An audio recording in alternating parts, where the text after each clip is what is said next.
All right, and I'll just give it a couple moments as people are joining before we get started. I see a lot of people coming in. Welcome, welcome.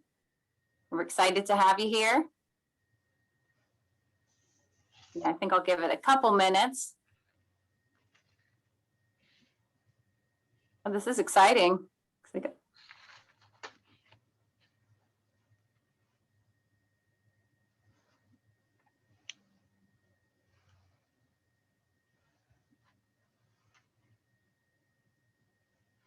See, we have someone who's raised their hand. We are going to have a question and answer at the end. So feel free to list any questions you may have in the question and answer box. And we'll get to as many questions as we can. Yeah, I'll just give it a couple more seconds.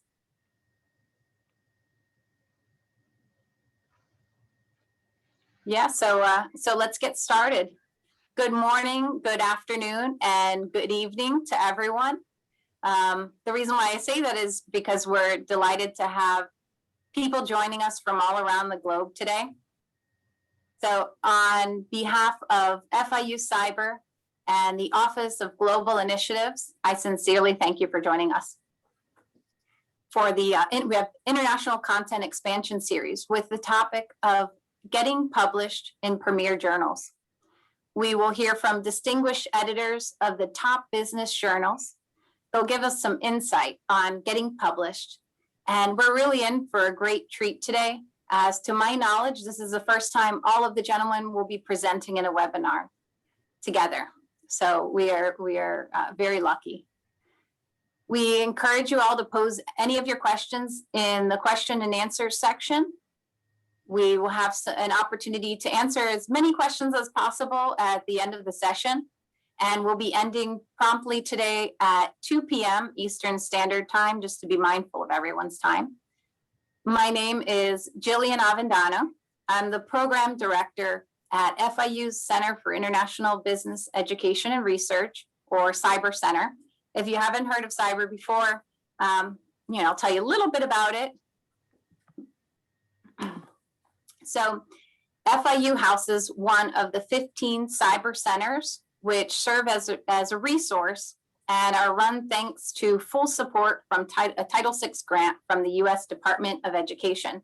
So one of our main objectives is to promote U.S. competitiveness in international business for faculty, students, and the community. And without further ado, it's a great honor to introduce our moderator today, my esteemed colleague and FIU's very own, Dr. Sumit Kundu.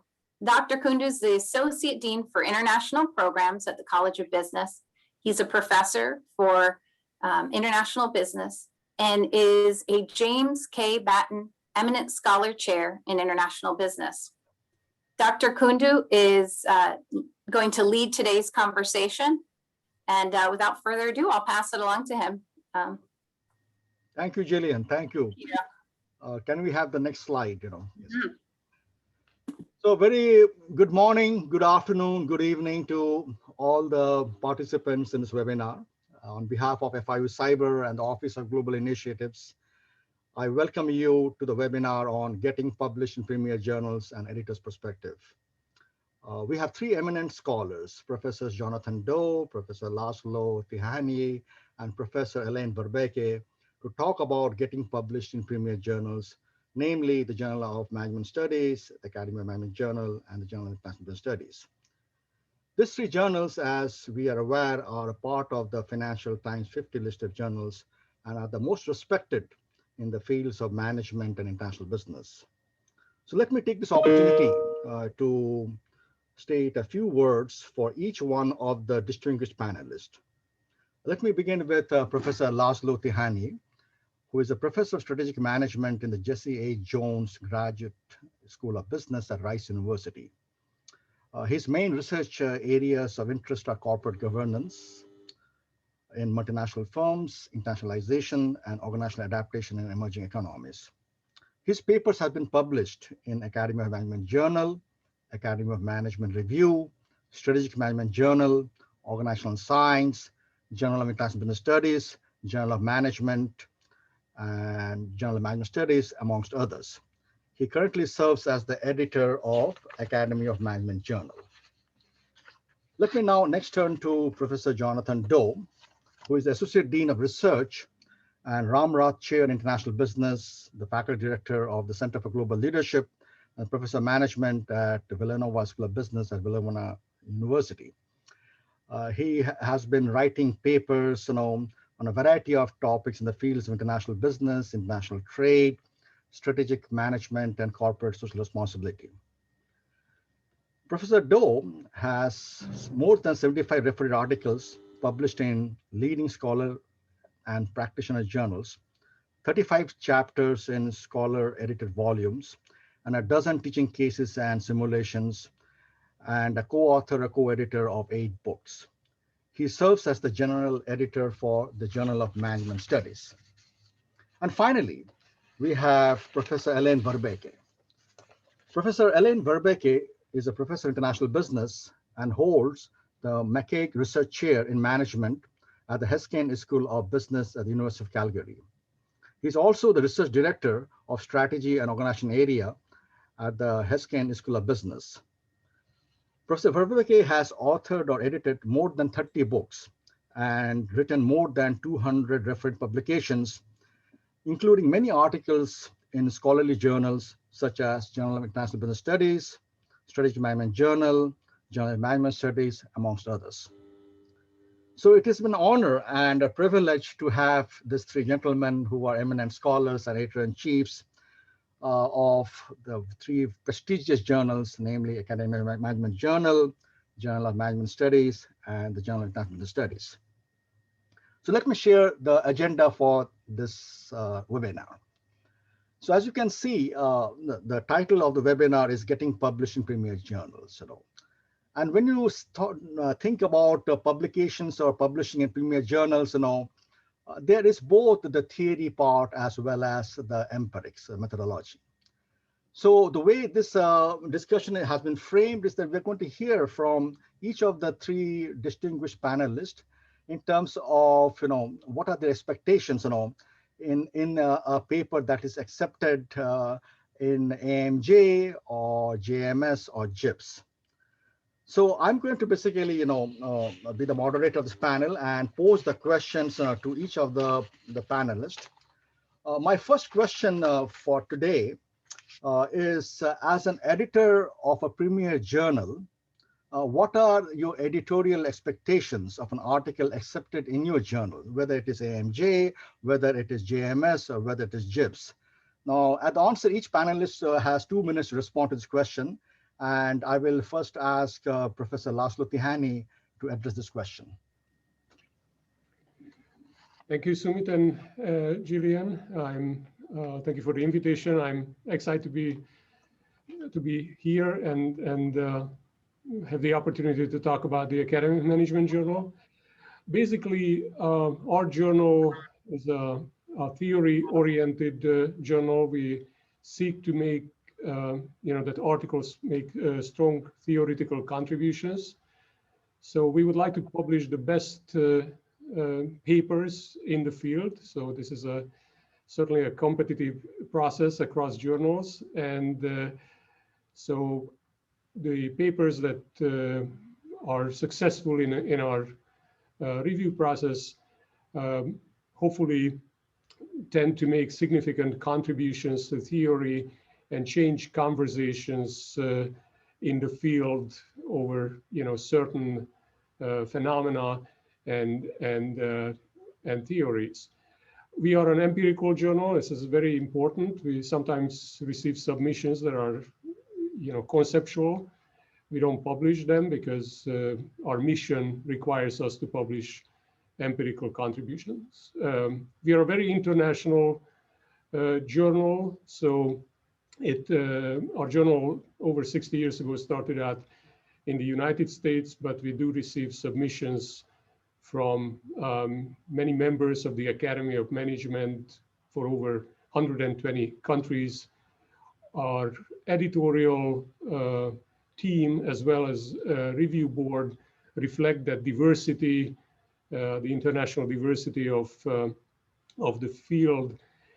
And Perhaps unlike the other two journals, in a panel, I need to let you know that we are a Big Ten journal. So we not only publish in international business areas, but we publish a wide range of areas within the Academy of Management. So this is obviously an advantage, but it's also a constraint given that we are, probably not publish all the international business articles. Or I don't know if this is a good time to talk about, but we do receive many submissions, about over 1,600 manuscripts a year. And we normally publish about 72 of those articles in 1 year. So our acceptance rate is about 5%. So again, we are emphasizing theoretical contributions, but I'd be happy to elaborate more on that as later. I'd like to turn it over to the other editors. Yeah, so thank you, Laszlo, for those introductory comments. So now let me pass on the floor to Jonathan to hear his perspective. Thank you, and good morning, Sumit. Good morning, Jillian, and nice to see my two good friends, Laszlo and Alain. So like AMJ, the Journal of Management Studies is also a Big Tent journal.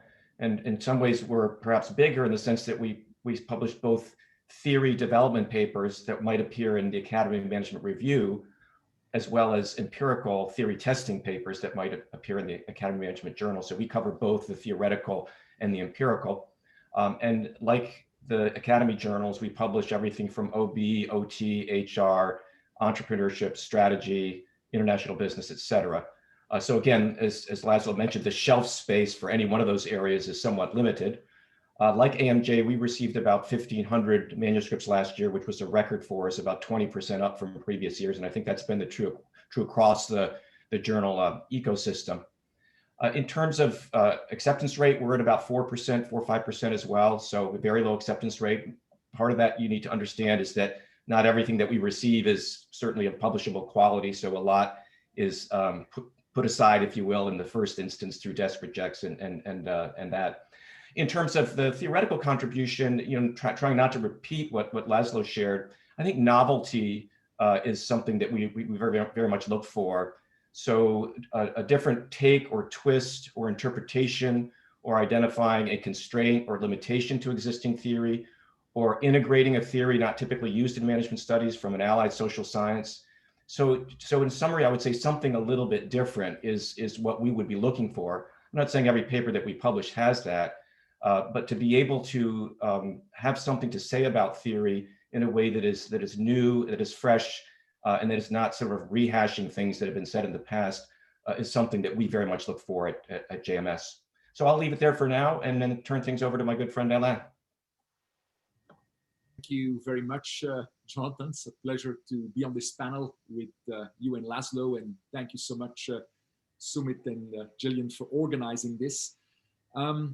It's not easy to publish in JIBS, just as it is not easy to publish, I think, in AMJ or in the Journal of Management Studies, because there are really these two requirements. First, you do need to make a contribution to theory. If you don't make a contribution to theory, your paper is out, basically. It will be rejected, possibly at the reviewing editor stage before it even goes to an editor.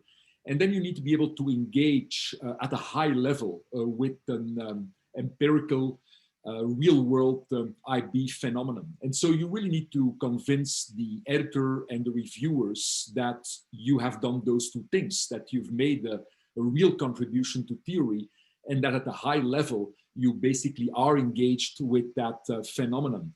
But on the positive side, and that is perhaps what distinguishes JIBS from many other journals, not only do we work with a decentralized system, which is, I think, the same with AMJ and the Journal of Management Studies. So it's not one or two people who run the show. It's really a large number of people who basically manage this enormous number of papers that come in every year.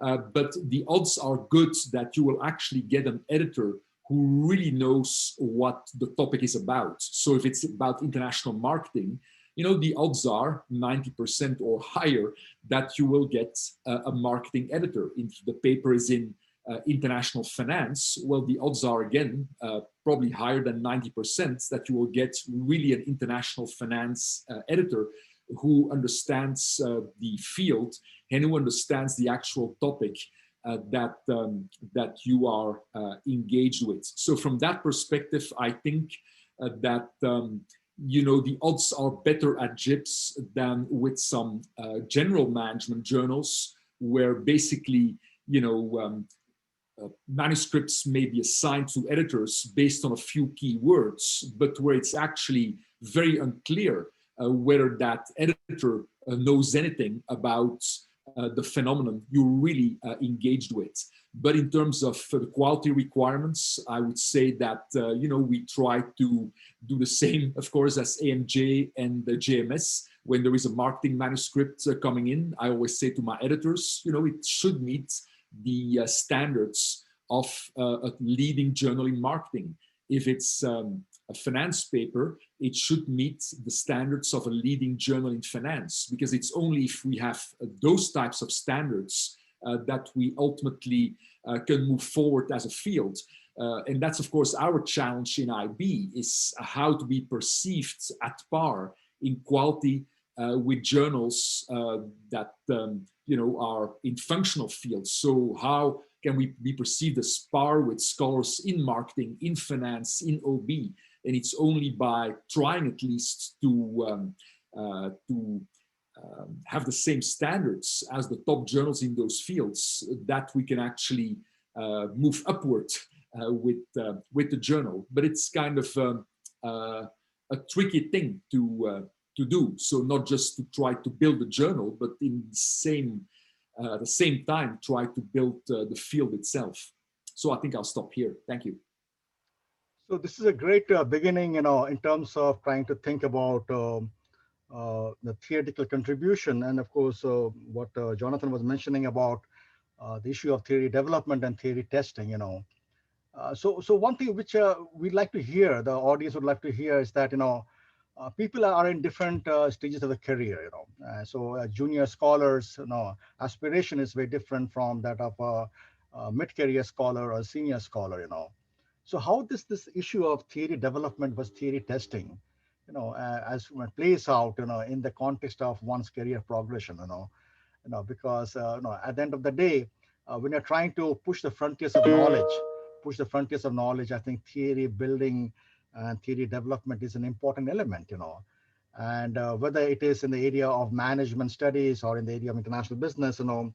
And of course, I hear on a regular basis about having an interdisciplinary focus, you know. And so let me again, you know, I mean, bring this to the attention of the distinguished panelists in terms of, you know, are we happy with what the theories are at this point in time, or do we need to work on that or encourage scholarship, you know, to build theories, you know, and try out, challenge the conventional wisdom, try out new ideas, you know, for a paper to get the attention or on the radar screen of the editor-in-chief of these three journals, you know. So what are your thoughts, you know?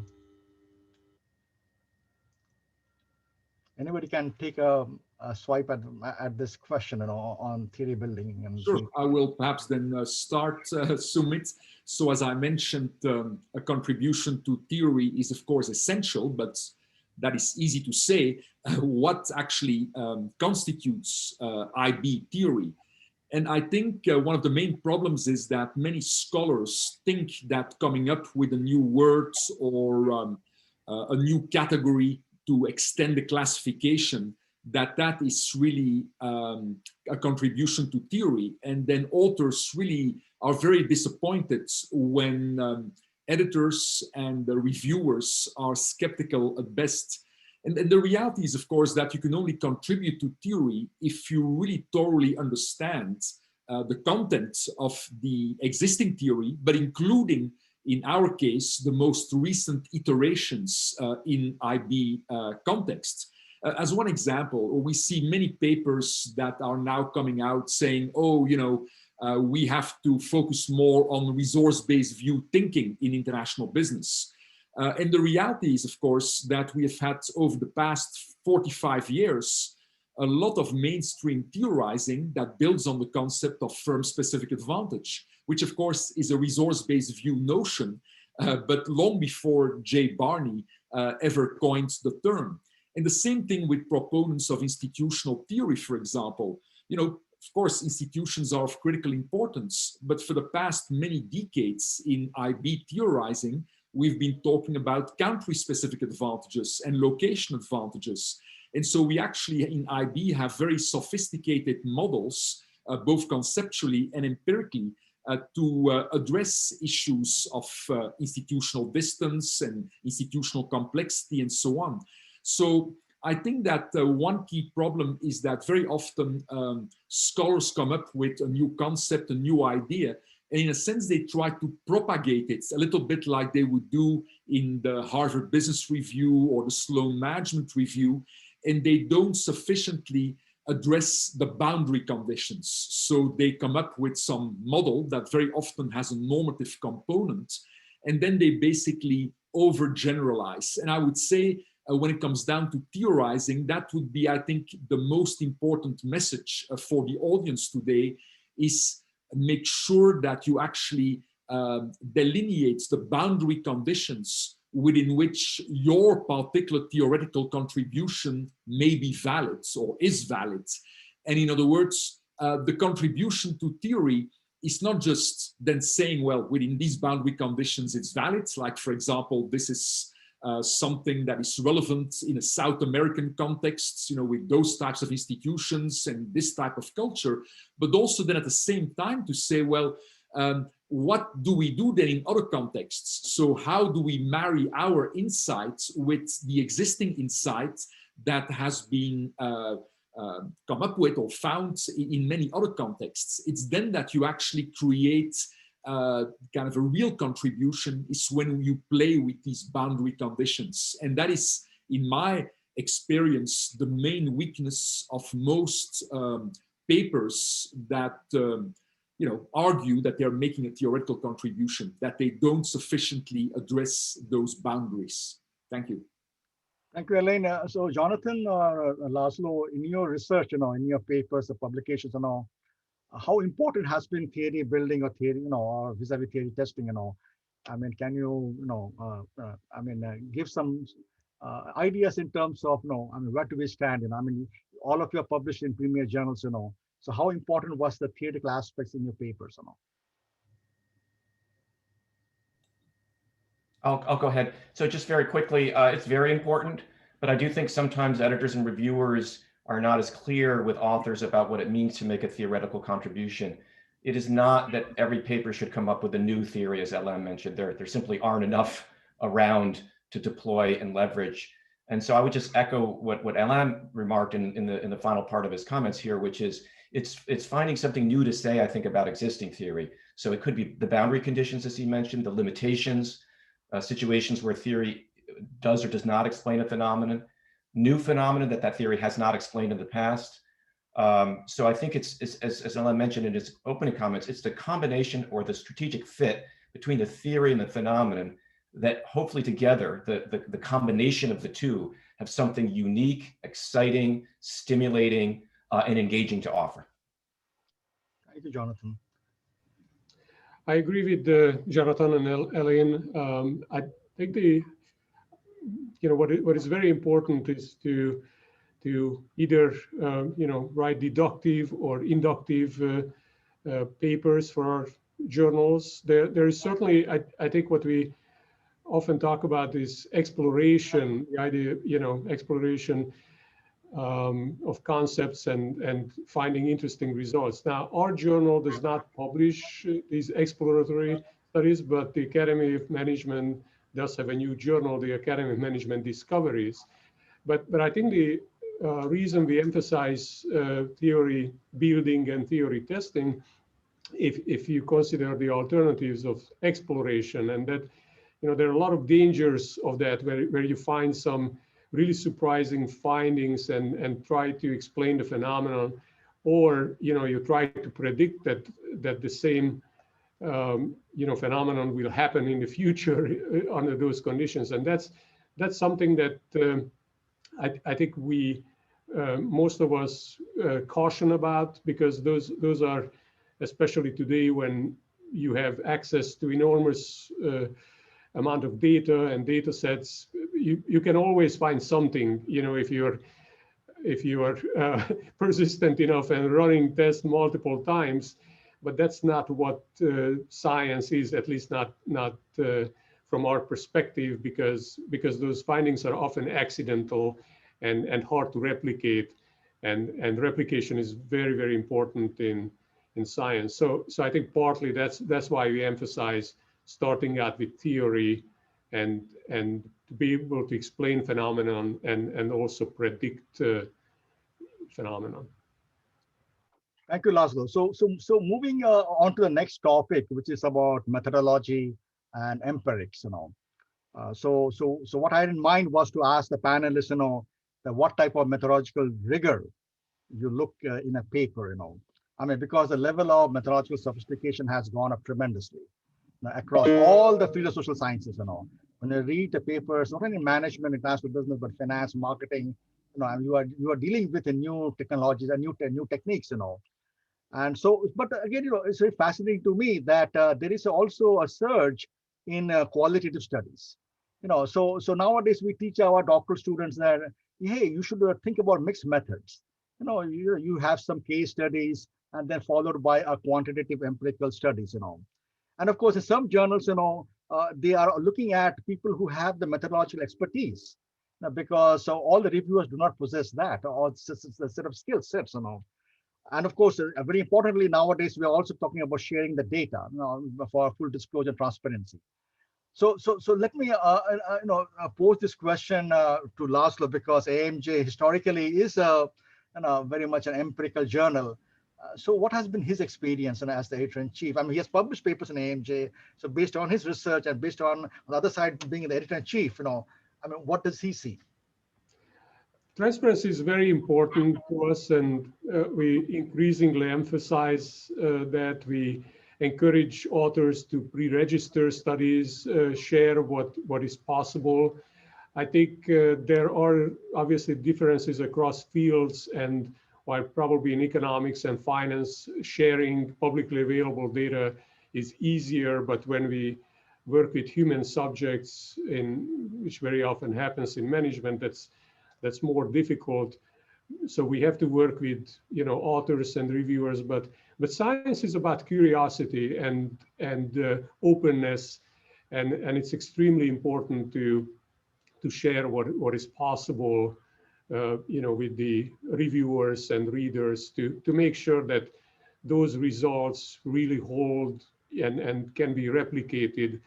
And so this is an extremely important and I think increasingly important in the field. As I pointed out earlier, in terms of methods to use, analysis and all that, I think what I would encourage, especially junior scholars and doctoral students, is to learn as many methods as possible. Don't perhaps become just an expert on one method. I think what is most important is the type of research question that you're asking throughout your life requires you to go back to those original seminars in, survey methods or archival studies, or even, to be able to do qualitative research well. And as Sumit pointed out, mixed methods are, I think, great. We love those when authors approach, the phenomenon and the theory with using different methods in one paper. I think it's just that's a wonderful in-depth investigation. Perhaps starting out with an inductive study and then doing a deductive study after that. So there are a lot of changes and opportunities. But last thing I'd like to say also, just like with any technology, there are a lot of dangers, and I think that's what we are also worrying about. In the past, it was easy to design a study first because of the resources and the computing power, required. Today, it's easy just to test out some, different options and theorize later, and that is going to be bad for science. So I think that's what we, try to solve as a potential problem that came with technology. Thank you. Jonathan, do you want to take a swipe at this? Sure. Yes. Without repeating the excellent points that Laszlo makes, I would just add a couple of quick comments. First, I do agree with the potential contribution of mixed method studies. We don't see a lot. In fact, I see more in AMJ than most other journals. And so I'm always really interested and curious when I see mixed method papers. The second point I will make is that IB phenomena, in my opinion, tend to unfold at multiple levels of analysis. There's almost always a country or countries involved. There is typically an industry or industries involved. And of course, there's often a firm or firms involved. And so I think the ability of an author to demonstrate that they are fully incorporating the variability at all of the relevant levels of analysis is a real plus for an IB study. Now that can be difficult to do, but it's less difficult than it once was because of data availability, but also software capability. And so I think the ability of an author to demonstrate that they are truly modeling at multiple levels, I think is a potential plus for many international business and international management studies. Yes, just perhaps to add to this, so I agree with everything that was said so far. I used to be a big fan of mixed methods, and I was actually pushing my editors to push the authors of papers to go more in that direction.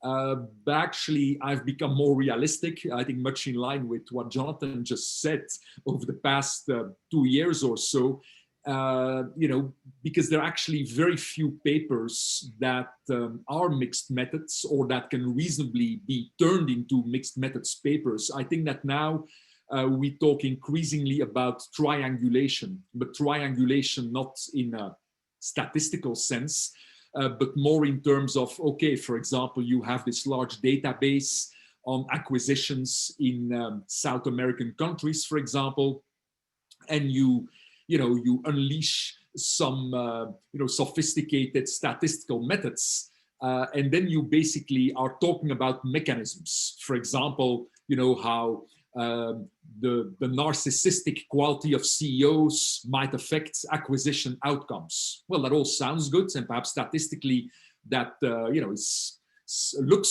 sound, but is it true? So when we now talk about triangulation, we really are talking about the underlying mechanisms. So the underlying mechanisms that you describe as really the theory that underlies these findings, is there really something there? And I think that triangulation in this particular instance that I mentioned, triangulation could be achieved by just talking with a few financial intermediaries, talking with a few individuals who have been engaged in acquisitions. So this type of triangulation, not just taking a little example from the Wall Street Journal or the Financial Times to make your point, but actually engaging with a few of the actors who are involved in this phenomenon in the real world, I think could go a long way to convince editors and reviewers that there is really something valuable in your narrative. Now, again, whether we can do that for a majority of papers, that remains to be seen.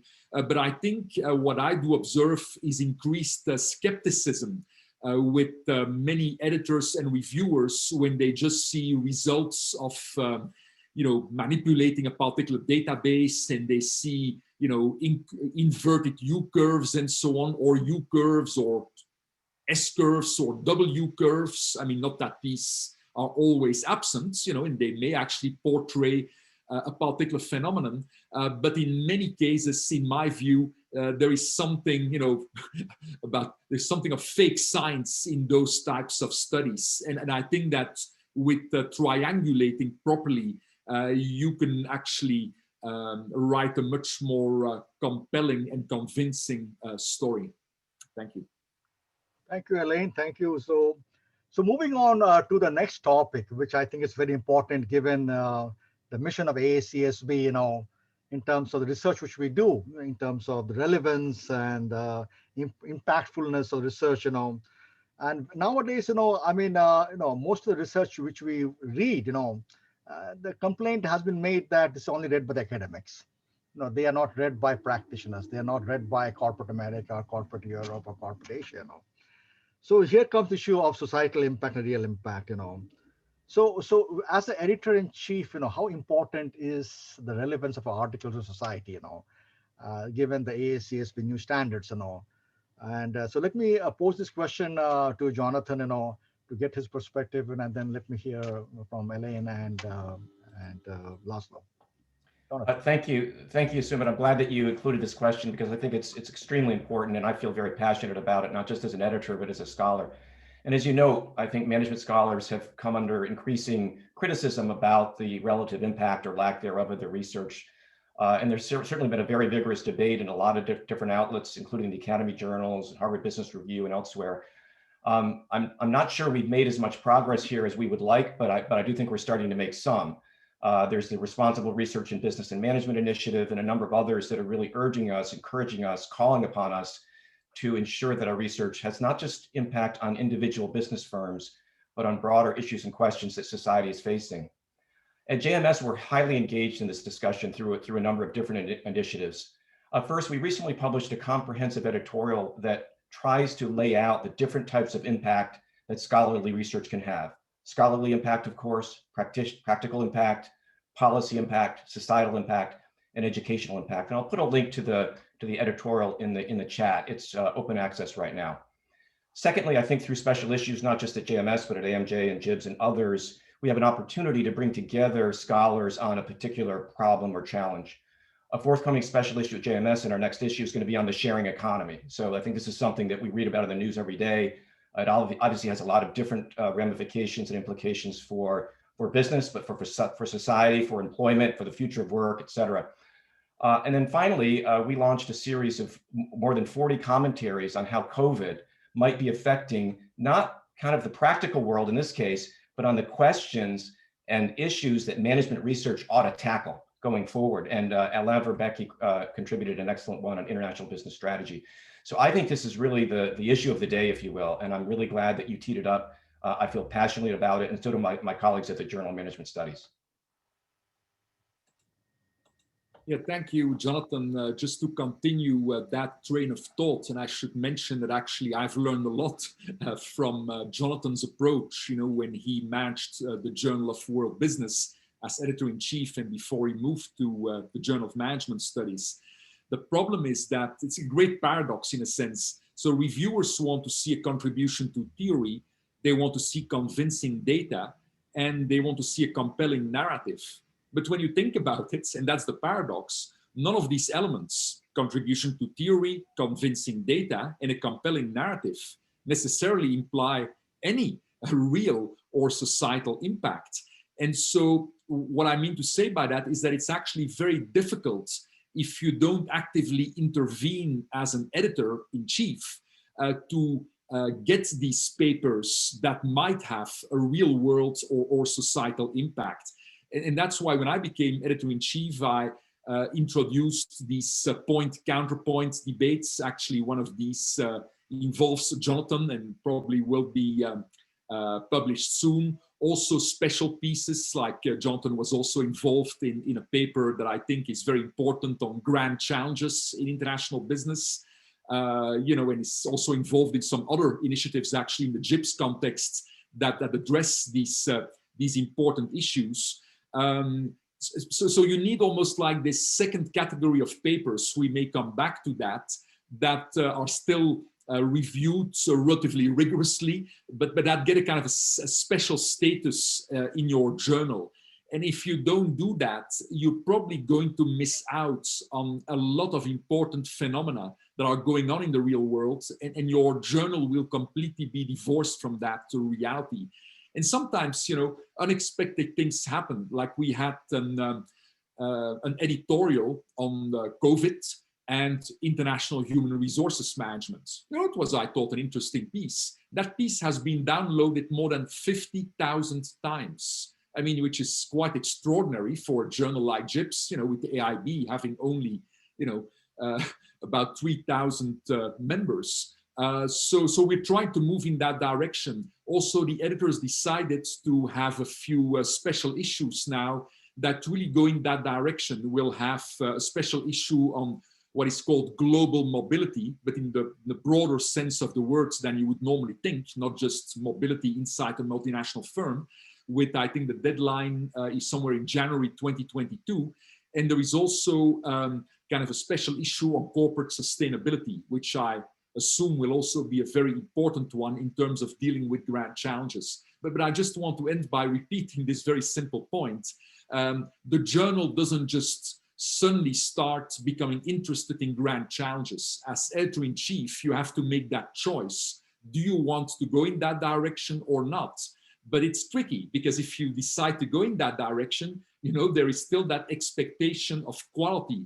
And it's not that papers that deal with grand challenges are necessarily of a lower quality, but most people who are in that sphere, they come up with normative messages, and you really have to tell them, you know, we really like your normative message. Like, you know, it's great to think about sustainable development goals and what that means for multinationals, but could you, you know, couch it in a broader way, you know? So again, coming back to boundary conditions and what categories of firms can do what in terms of sustainable development. So, you know, it puts an extra burden on you for sure as an editorial team. Thank you.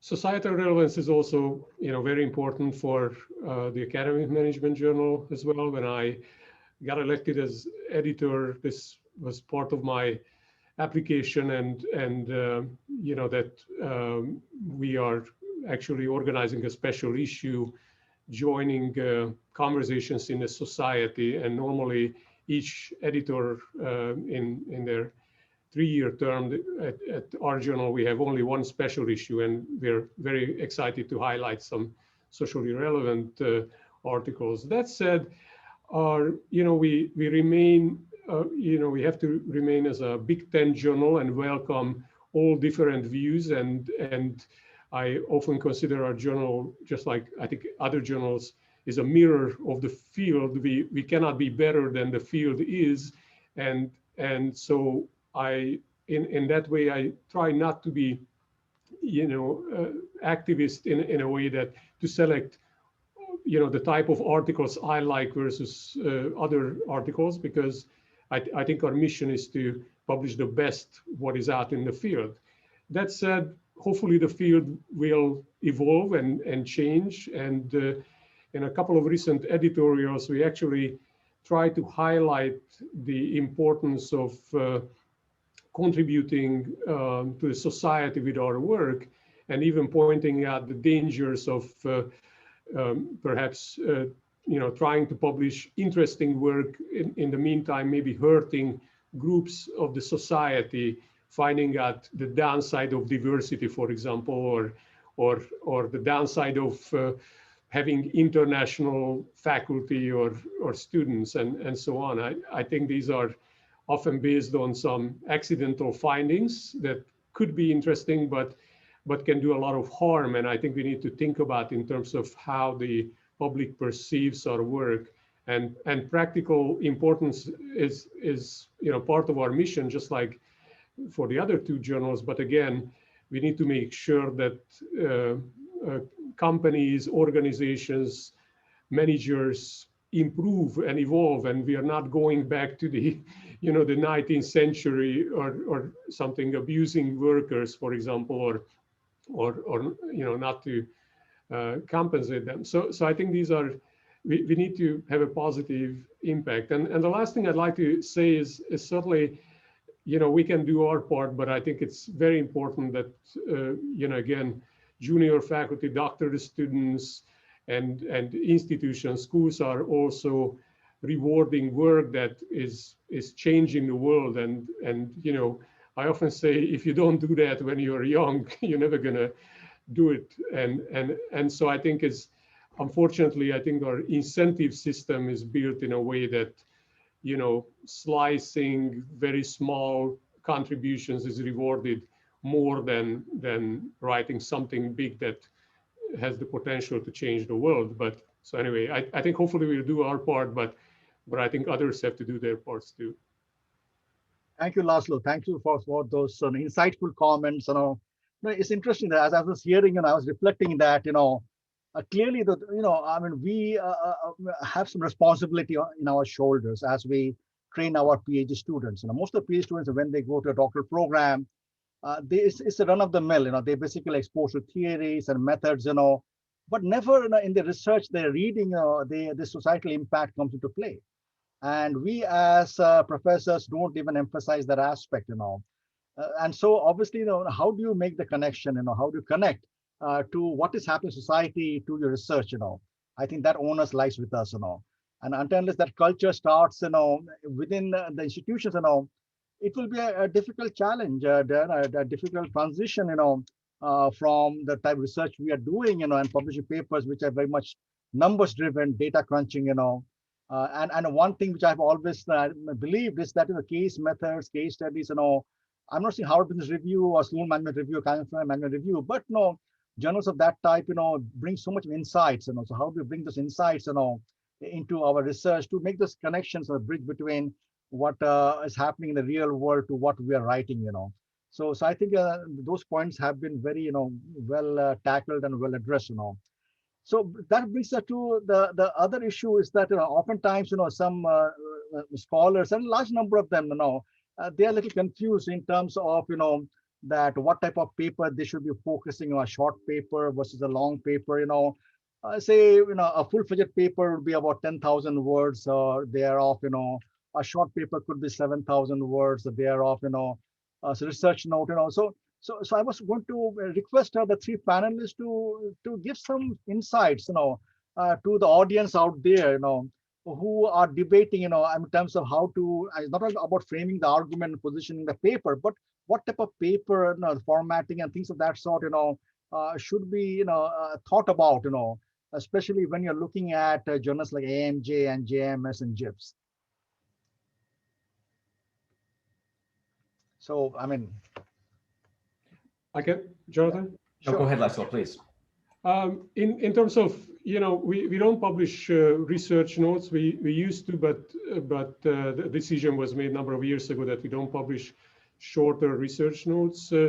Our articles, the papers tend to be long, and for some reason they increasingly long, the submissions. Normally, we require about 40 pages and we allow maybe an extra 15 pages, but after that we'll send it back for desk edit, to the authors. Certainly, it is, shorter papers probably don't have the opportunity to explain the theory and methods as well.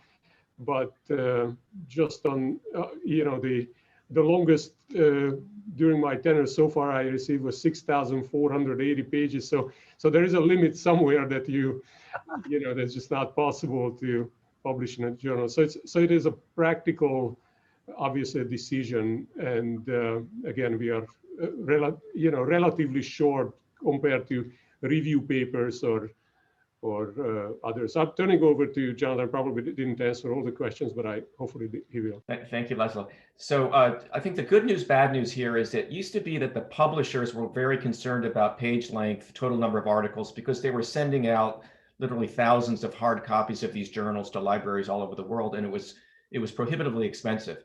Now that journals are increasingly distributed electronically, these hard constraints that were imposed upon us by publishers have been relaxed. So on the one hand, that means we have the latitude to publish longer articles. On the other hand, it means that perhaps we're not encouraging authors to be more concise and engage in brevity and focus. So I do think our articles tend to be pretty long as well, maybe not quite as long as AMJ, and I don't necessarily see that as a problem. But let me just use another 30 seconds to echo what Alain said a moment ago, which is that there are these alternative pathways. And whether that's a perspectives paper, a point counterpoint, we have a short essay format in Journal Management Studies, which sometimes is as much about things going on in the profession as it is in terms of a large phenomenon. And I think younger scholars maybe presume that because they see relatively well-known scholars on these, these alternative formats, that they're not accessible to them. And I wouldn't say that necessarily. I think they are accessible to them. So if younger scholars, earlier career scholars have ideas that don't fit the traditional article format in terms of the template of introduction and theory and methods and everything else, there are, I think, increasingly alternative channels to get ideas out there, and channels beyond the journal ecosystem as well. There's the blogosphere and a lot of other ways of getting ideas out there. And so for those of you who maybe are frustrated that you don't see some of the things you're working on fitting neatly into that classic, empirical article, I'd encourage you to explore other channels. Yes, and just to add to what my two colleagues said,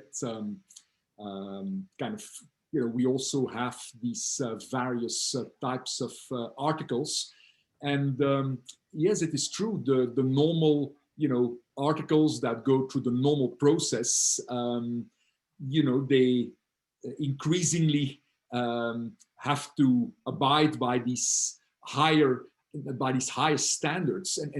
And when I say increasing abide, what I mean to say is that, there is this expectation almost that what was just published in organizational research methods, that the latest statistical program, for example, in multi-level modeling, etc.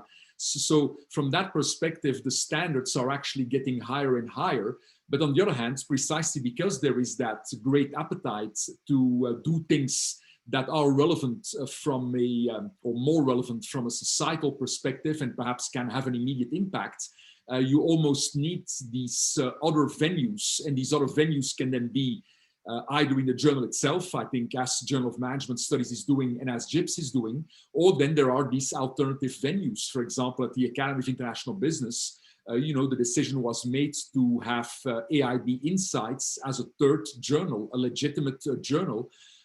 And the editors there have done a wonderful job in terms of upgrading that journal, but upgrading in the sense that, yes, there is now a serious reviewing of the articles published there, but all the articles there deal with practical, real-world phenomena that hopefully will have, with papers hopefully having a direct impact. So I think that indeed there is this much broader scope now of avenues to get your ideas out. And of course, in the past, people were really worried, younger scholars especially, well, what will be the value of a commentary? What will be the value of something in AIB Insights or some blog? But I think that very often now, external reviewers, yes, they want to see, of course, a few conventional articles on a CV in the best journals, but I think that increasingly many reviewers, external reviewers, they look at the portfolio in its entirety, and they look at these elements on the CV that are aimed to have societal impact. So I would not, if I were a junior scholar at this point in time, I would not be too pessimistic in terms of, oh, I need to have so many articles in leading journals. I think that sometimes you need to have some confidence in external reviewers who often are more broad-minded than you may think. Thank you. Thank you, Alain. Thank you. So the final topic for this today's webinar is the role of workshops and all. Now, it's very interesting. I put this as a topic for discussion because there's a high degree of concentration of the publications or papers that are coming out from a few countries. I would say of the 200 countries in the world, I would say about 10 countries or so dominate the landscape, whether it's for AMJ or for JMS, for JIPS, So it is one of inclusivity, So how can we, foster scholarship in many parts of the world where people are aspiring to write papers for JMS or JIPS or AMJ, Now you are all today at the helm of these journals, So what are you doing? And of course, this is also societal expectations, societal impact also.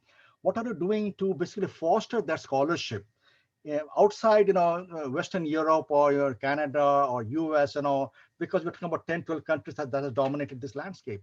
So let me hear your thoughts, in terms of what would be, the future of these journals and more so our profession in the next decade or so?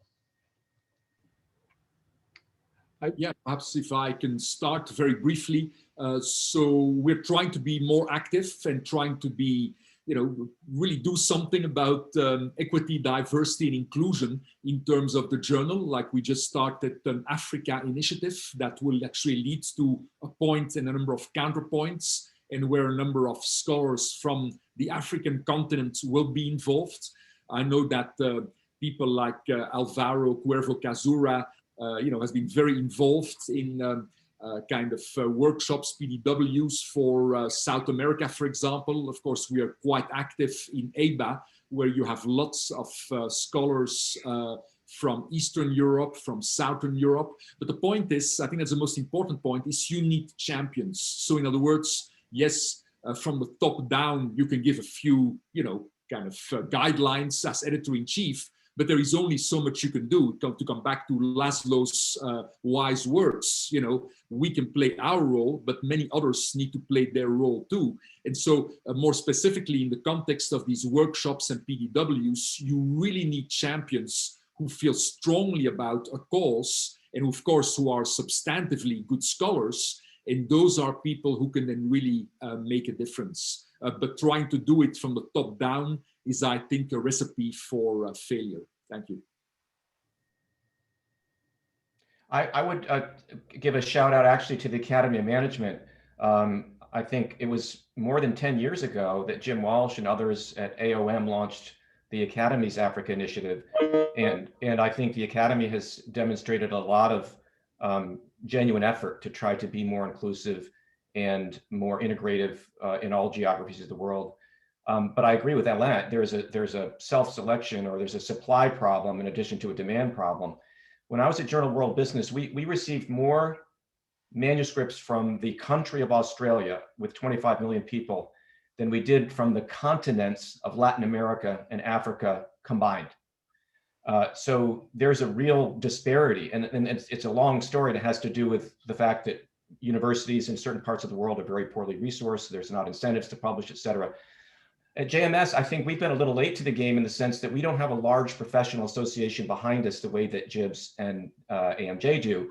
But more recently, we've been launching sort of a series of JMS branded workshops. And I think in some ways, COVID and the opportunity to do webinars like this opens things up quite a bit.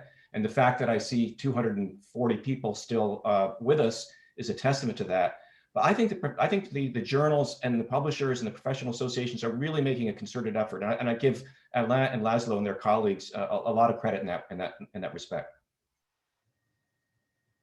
Let me also add that we had great plans for 3 years where we would travel and everything before COVID, and we really hope that we can get back to meet in person with prospective authors, and so we would like to go around the world and to different locations and meet authors. And let me also just say that there was just a comment or a question by, I think, Bidhan Chandra about, we really welcome research from everywhere, from around the world. Certainly, perhaps the limitation that all these journals publish in English, that's something we cannot change, but we seek to publish findings from, everywhere from the world. We are excited to learn about new issues, new problems.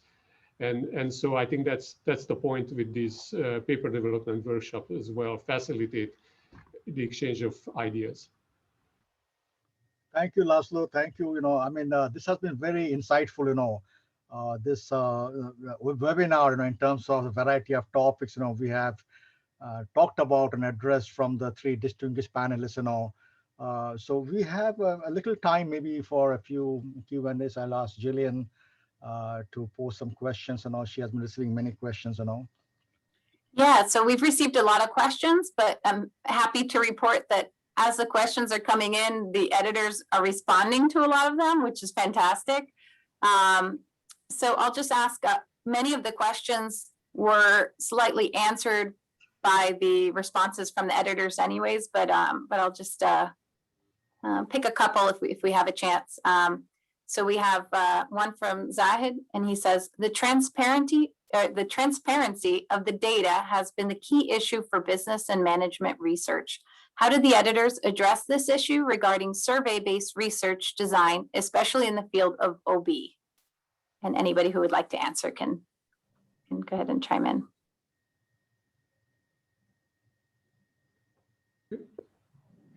So we're certainly, again, open. We ask authors to, provide their survey instruments, for example, and to learn as much as possible about, the data that they are willing to share. And just quickly mention that we, in a few months, we are planning an issue where we highlight some maybe good examples of empirical research. We are planning that perhaps for the August issue. And so we hopefully the editorial to that issue will answer your question partly.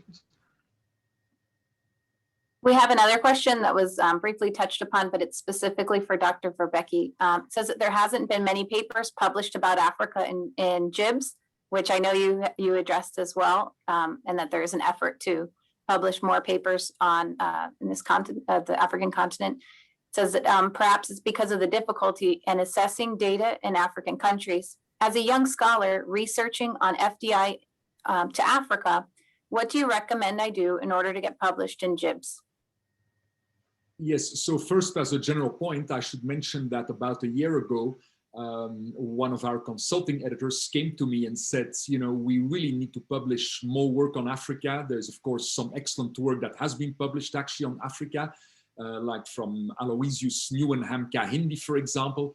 But, the pieces on Africa are rare and far between. So, so this consulting editor said, we really have to do more about this, and that's why we now will have this counterpoint dealing specifically with the the uniqueness of the African context and how work on the African continent can actually be published, what standards it should meet, etc.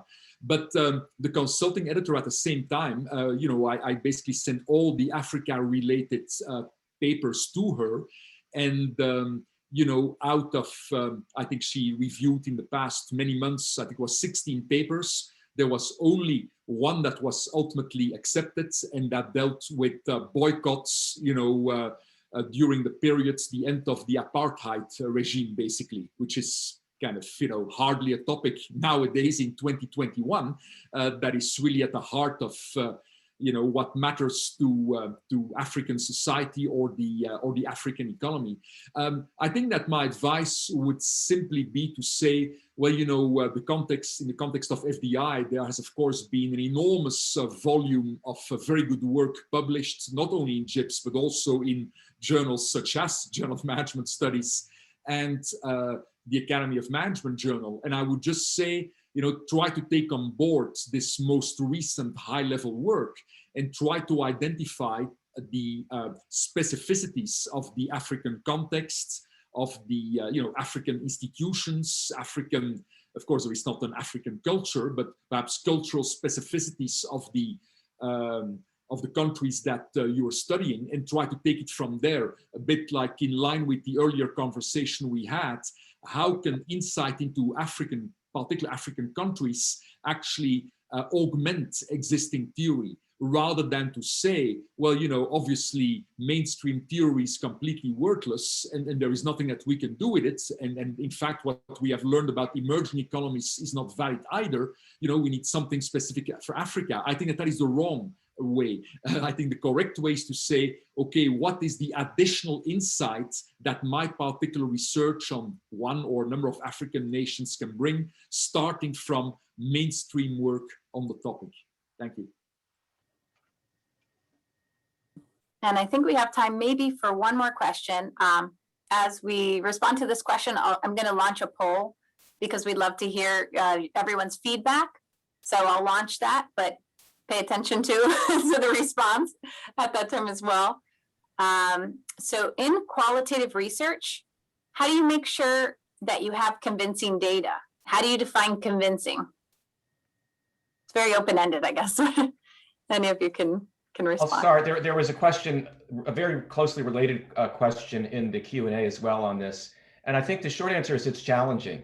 And in responding to the other questioner, I did give another a shout out, if you will, to AMJ, which I think has really taken the whole issue of qualitative research quite seriously, initially appointing Timo Bonsall as kind of the qualitative editor. But I do, as a non-qualitative scholar, I do think evaluating qualitative research does pose particular challenges. And I'm not sure we have time to get into all of those, but I do think that there are some formidable barriers, if you will. JMS, having said that, JMS is known for being quite friendly and open to qualitative research. So let me shut up and let my colleagues jump in here. Perhaps very briefly, we welcome qualitative research. We have actually specialized editors and reviewers who review the qualitative papers. But of course, I think that there is no single methodology in the qualitative sphere that we view as the ideal one. I should actually make one comment in that context, though, is we are very strong believers in FSQCA, so fuzzy set qualitative comparative analysis. We think that for many international business phenomena, especially in the context of, for example, smaller South American countries, we come back to Africa, smaller countries in Asia, this is a wonderful methodology because it actually, allows to do work with only a limited number of respondents who are surveyed, if you want, on a number of important issues. And then typically there is an outcome variable.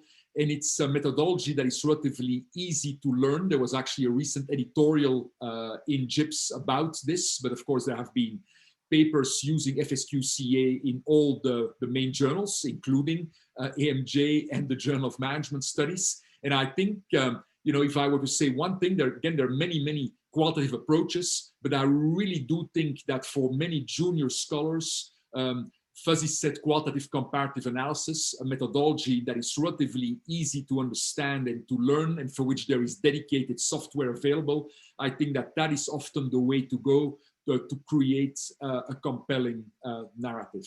Thank you. Okay, let me just add that, certainly we welcome good, high quality, qualitative work. We have now the kind of the largest group of associate editor and a deputy editor dedicated to qualitative manuscripts. And certainly we have the opportunity, just like the other journals as well, to work with experts who are, reviewing, and they are part of our editorial review board. But so I think there is, again, one thing we can do as editors and reviewers, but the responsibility also rests on the authors. We have a system now where we require authors to disclose that they are all familiar with the data, that what's going on in the study. So they should be responsible. And if the paper gets published, their name is on the paper. So, it is their responsibility as well that everything is as it is, presented and truthful and transparent, because certainly the communication doesn't end with the publication. Readers will have questions, and I think it's very healthy in the field to continue the conversation about published articles with the authors. So on that note, let me conclude this webinar, and thank each one of the distinguished panelists. My heartfelt thanks to Jonathan Doe, to Laszlo Tihany, and to Elaine Verbeke for taking their time out of the very busy schedule which they have on a daily basis, and to spend and just to share some of their words of wisdom and thoughts with the audience at large. I hope the audience got something out of this discussion, And of course, this is a journey. Research is a journey, travel it well. And it's a journey for all of us. We are learning on a daily basis, and I learned so much today from these three, distinguished panelists. And so I hope you all have had a great time in learning.